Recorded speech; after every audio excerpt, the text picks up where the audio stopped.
Good evening and welcome to tonight's special assignment. I'm your host, Ashraf Garda. It has been 20 years since Rwanda experienced the genocide, where 800,000 Tutsis and moderate Hutus were killed.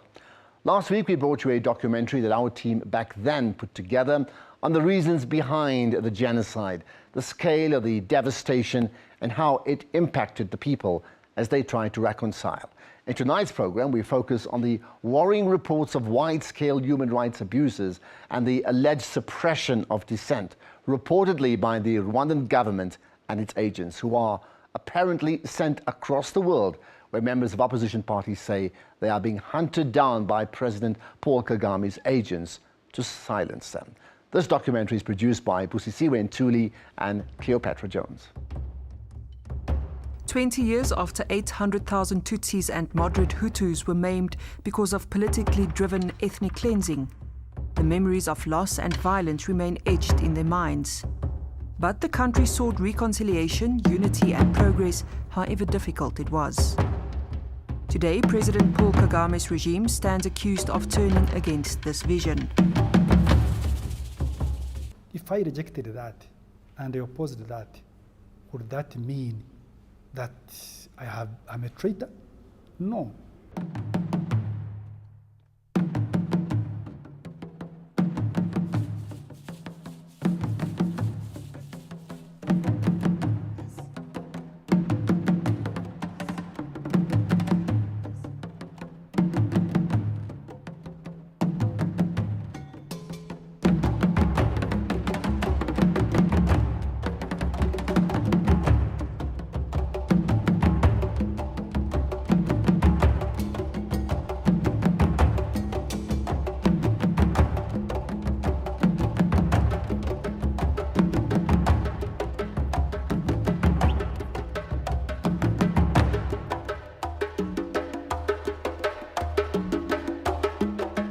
I was born in Burundi in 1972, and when I was 1 year, we immigrated, went to Uganda with my parents. It was my mother actually, and my grandparents. So I grew up in Uganda, that's where I studied. It was December 91 when I joined the liberation movement. We overthrew the regime in Kigali in 1994 with Kagame.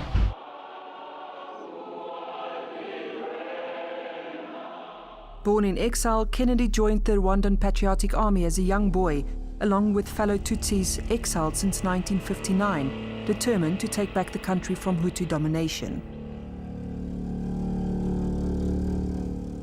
The Rwandese Patriotic Front was a movement dominated by Tutsis, who were refugees by then almost 30 years.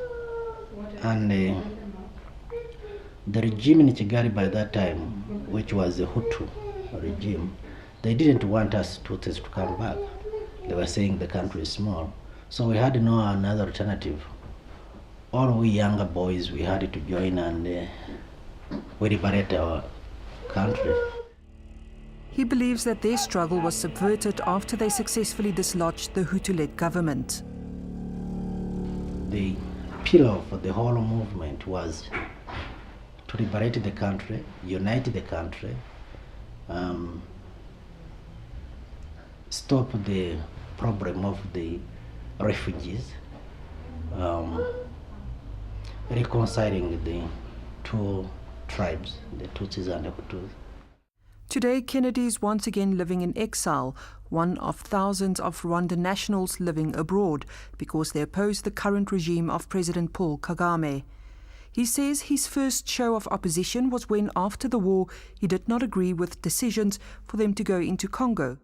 What I have just witnessed those 5 years which I was in that gorilla was enough. So when that the first invasion of Congo came, I decided not to participate, and I decided to come down in South Africa. He says the mere decision to leave the army was considered a betrayal. I had to walk all the way from Rwanda to here. It took me almost 6 months to arrive here. When I arrived here, it was very difficult because I had to stay on the street almost for 3 months before I got a friend of mine who gave me an accommodation in Hillbrook. Under very difficult circumstances, he worked as a security guard and put himself through law school. In 2005, he finally graduated with a law degree. He believes that his opposition to the Rwandan government has brought him in collision with that regime. His passport, along with 25 others, including some of their children, were cancelled, a decision the Rwandan government defends. That's the right of Rwanda to cancel or grant passports. If you abuse the usage of passports, the passport can be stopped or cancelled. If you are in different movement that undermine the security of Rwanda, why should you be granted that facility? Kennedy says he's had a few attempts on his life, which he believes to be a result of his political activism. He attributes his recent accident to another one of those attempts, including while in hospital. They wanted to strangle me at the hospital, but thank God we knew it when they were already finalized the plan, but some of the informers, they told us what was happening. Kennedy's story is consistent with what seems to be a bizarre war that is being waged on South African soil. Earlier this year, the former Rwandan spy chief, Patrick Karegeya, was found killed at a Johannesburg hotel. What they have done is just made us stronger. The first time they took him away for 6 months, we didn't know where he was. He came back, we were stronger. Karegeya was exiled to South Africa since 2008 after he fell out with President Kagame's government, and some attribute his death to this strained relationship. After his death, President Kagame shocked the world with his comments. Prime Minister again clever aramubwira ngoya ngo ndabwira uwo ari we wese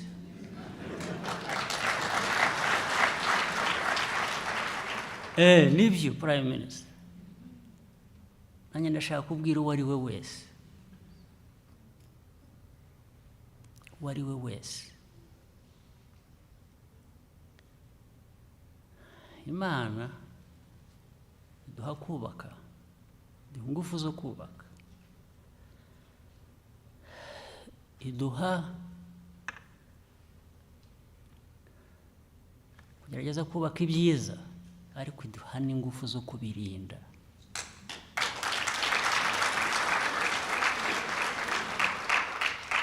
Since 2000, Karegeya and Kagame have had disagreements on issues of policy, issues of justice, issues of freedom of place, issues of basic rights to humanity as a whole.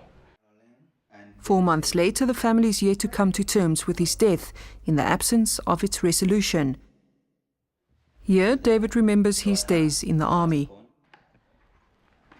There's some sort of a retreat. This is Nikisenyi, the border of Congo and Kigali and Rwanda. Had to come to terms with exactly what happens. You know, every day we talk and say, I can't believe this is happening. I'm still living in a dream. But to the Rwandan government, Karegeya betrayed his country. I will not deny that Karegeya was a serious enemy of Rwanda. He has been a chief spy. Any country in the world will not allow or be happy to see the chief spy branding himself as an opposition.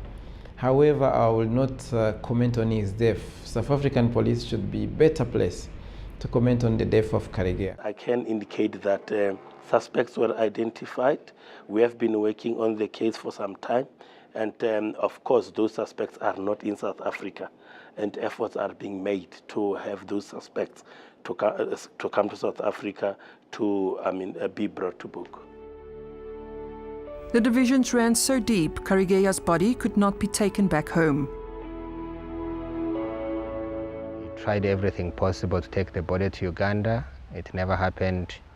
And we decided to ask the South African government to give us this. If the regime change or if there's another green light, we would have preferred resume the body and take it back to our country.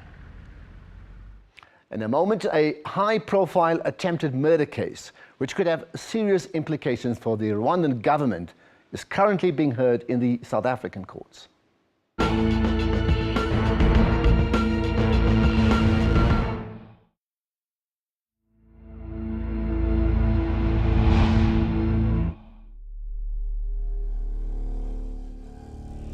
South Africa is one of the many countries in the world where politically exiled Rwandans have found refuge. One of them is Frank Ntwali, who as a young boy vowed to one day contribute towards the development of his country. He came to South Africa in 2000, initially as a student funded by the Rwandan government, but he soon found himself on the opposing side of the regime. We were vocal about the term limits, the manner in which the Senate were being chosen, and a lot of powers that were allotted to the president. Without any warning or anything, I was told by the embassy officials that my bursary has been terminated, and if I want reasons, I should go to Kigali. He still managed to complete his legal studies. He is currently in the regional leadership of the Rwandan National Congress, which calls for unity and democracy, one of a number of opposition parties outside of Rwanda. What I would say actually it is very sad because the RPF we joined or were part of, we believed actually had the proper vision for the country. We were talking about eliminating the refugee crisis. RPF that had come to actually eliminate the problem of discrimination between Hutus and the Tutsis. RPF today has entrenched that to the levels whereby actually today you are not allowed to say if you are a Hutu or a Tutsi simply because to stigmatize that if you are a Hutu, you cannot claim any right because you're actually just a Rwandese. You cannot have 1 million people lift out of poverty in 5 years, out of then 10 million people in Rwanda, if you are really basing your democracy on one ethnic group. So people say anything now. This is the first time in Rwanda that there is no identity card. Stories about Rwandan spies and agents following people around are endless within this community. Politically aligned Rwandans say they live in fear. At times, in a world of spies, separating between reality and perception can be difficult. Many of those we spoke to would rather speak off the record. However, we caught up with some of those who were willing to speak. I used to meet most of the time Rwandan officials.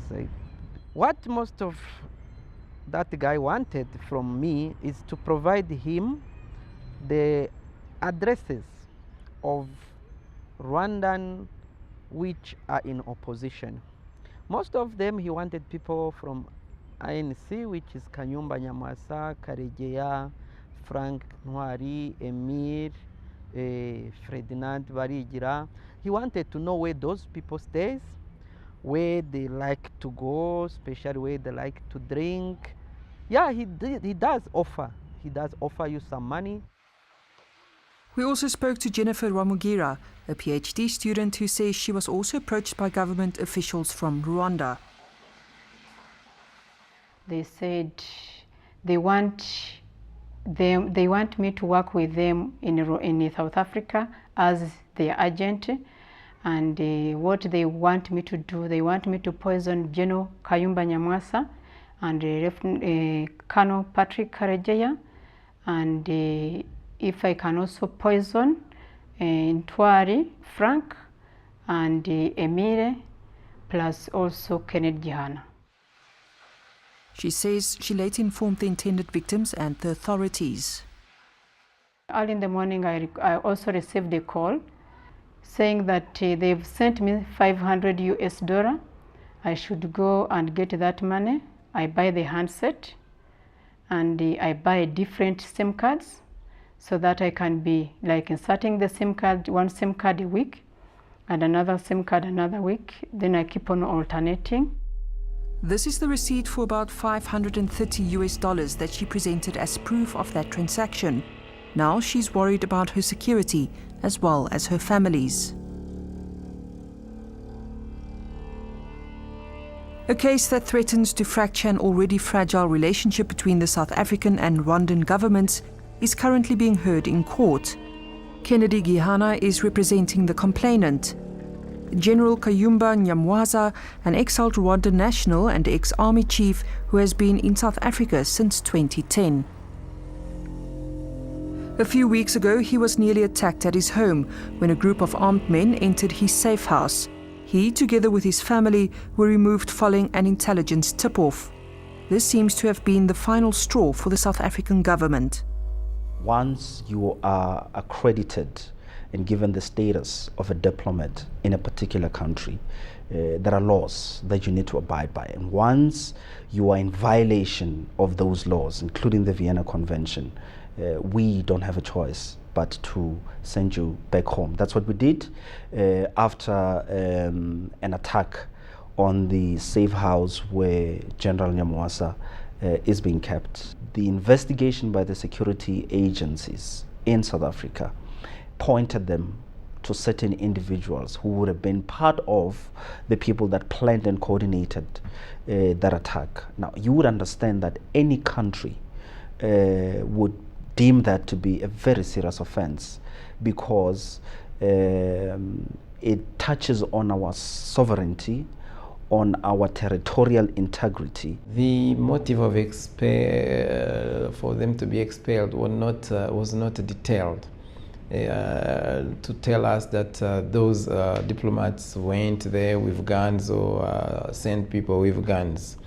However, on a bilateral level, we have a dialogue with South Africa. We hope that through that dialogue we will exactly know if those people were on an individual basis or they had a government mission to do so. It was not the first time that an attempt on his life was made. Currently 6 men, of which 3 are Rwandans, 2 Tanzanians and Ugandan national, have been charged with attempted murder, among others. According to the state's case, on the 19th of June 2010, General Kayumba Nyamwasa was shot at while on his way back from a shopping mall driven by his driver. As they allegedly approached the gate, a man holding a gun advanced towards their car. According to the state, the driver pulled down the window and the suspect shot at him, after which Kayumba got out of the car, struggled with the assailant who later produced a knife. Kayumba managed to escape, but the bullet is still lodged in his lower spinal cord. The state alleges that the driver was an accomplice, but he denies this. Kayumba believes that this was an attempted assassination instigated by the Rwandan government. The last straw that broke the camel's back was in the year 2000, when the transitional government virtually came to an end. The president who had been president of the transitional government was forced to resign, and subsequently was picked and put in prison on fabricated charges. But the most bizarre thing was that they wanted me to be part of the executors of that program because he was supposed to be arrested by the military intelligence, which was under me, and I said, no, that's not possible. That time I went. But later on in 2003, went for elections, and blatantly and open, in the gaze of every Rwandan, RPF was stealing elections, up to 95% of elections. We got to 95, so what? It was the beginning of democracy. The president is seen as their hero. How many President Mandela got out of jail when he came out of jail? How big was it, the vote? You tell me. In its heads of argument, the state also questions the role that the Rwandan government played in allegedly attempting to discredit a witness.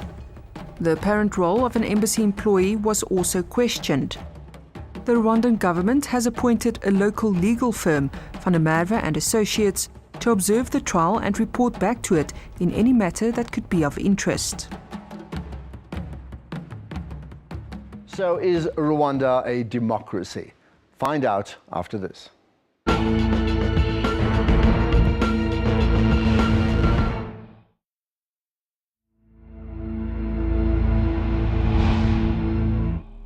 Since 1994, Rwanda has enjoyed the goodwill of the world because of its horrific past of the genocide. Since then, Paul Kagame has been praised for, among others, developing Rwanda's economy, even though the extent is contested. But politically, there seems to be growing opposition linked to worrying reports of human rights abuses.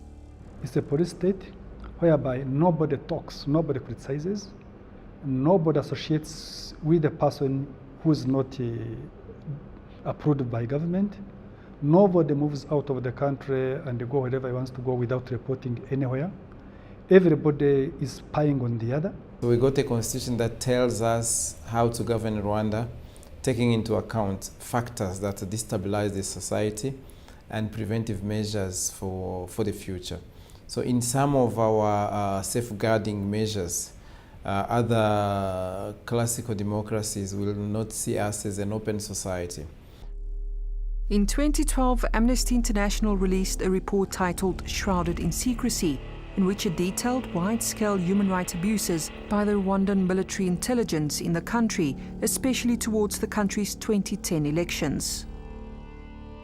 Our report in 2012, Shrouded in Secrecy, looked at unlawful detention and allegations of torture and ill-treatment by the Rwandan military intelligence. A number of these individuals began to be released or were transferred to the ordinary prison system. We found out that they had reported to have been tortured and subject to other ill treatment. They'd been subjected to serious beatings, prolonged incommunicado detention without access to lawyers, to doctors, to family members. They should mind their own business. We also look at our human rights. We have our institutions, and Rwanda is not a country under colonial, under UN governance. So why do they make Rwanda their guinea pig? We also handle we have courts in Rwanda, we have human rights commissions in Rwanda, and as I said, the borders of Rwanda are open. So people who really feel threatened in Rwanda, we could have seen big inflows or outflows of refugees, but that's not the case. Many names of high-level government officials, journalists and members of non-governmental organizations have been reported to either being exiled, missing, detained, and some have died mysteriously, and these are linked to their opposition to the Rwandan government.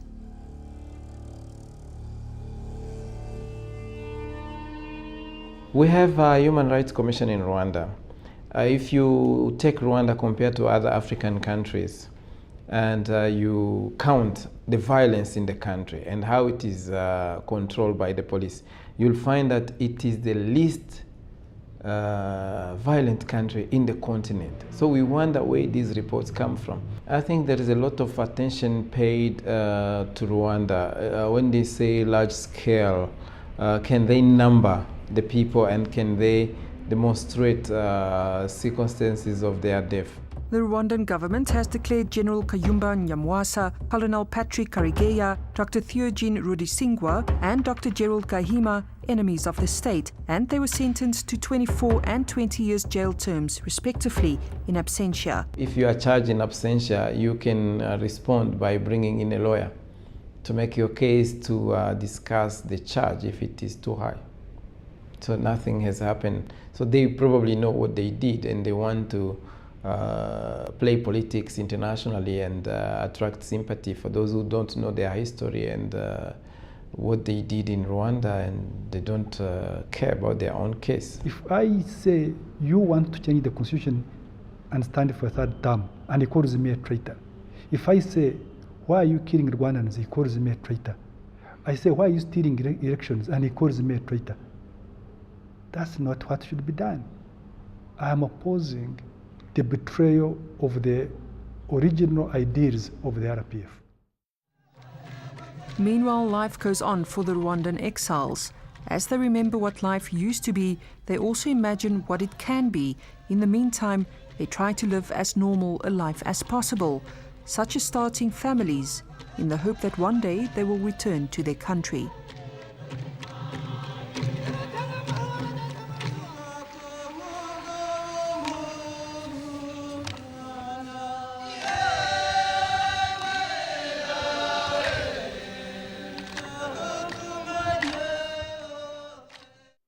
Now, what's your take on this issue? Well, you can post your comments in one of three ways: Twitter, Facebook, or via email.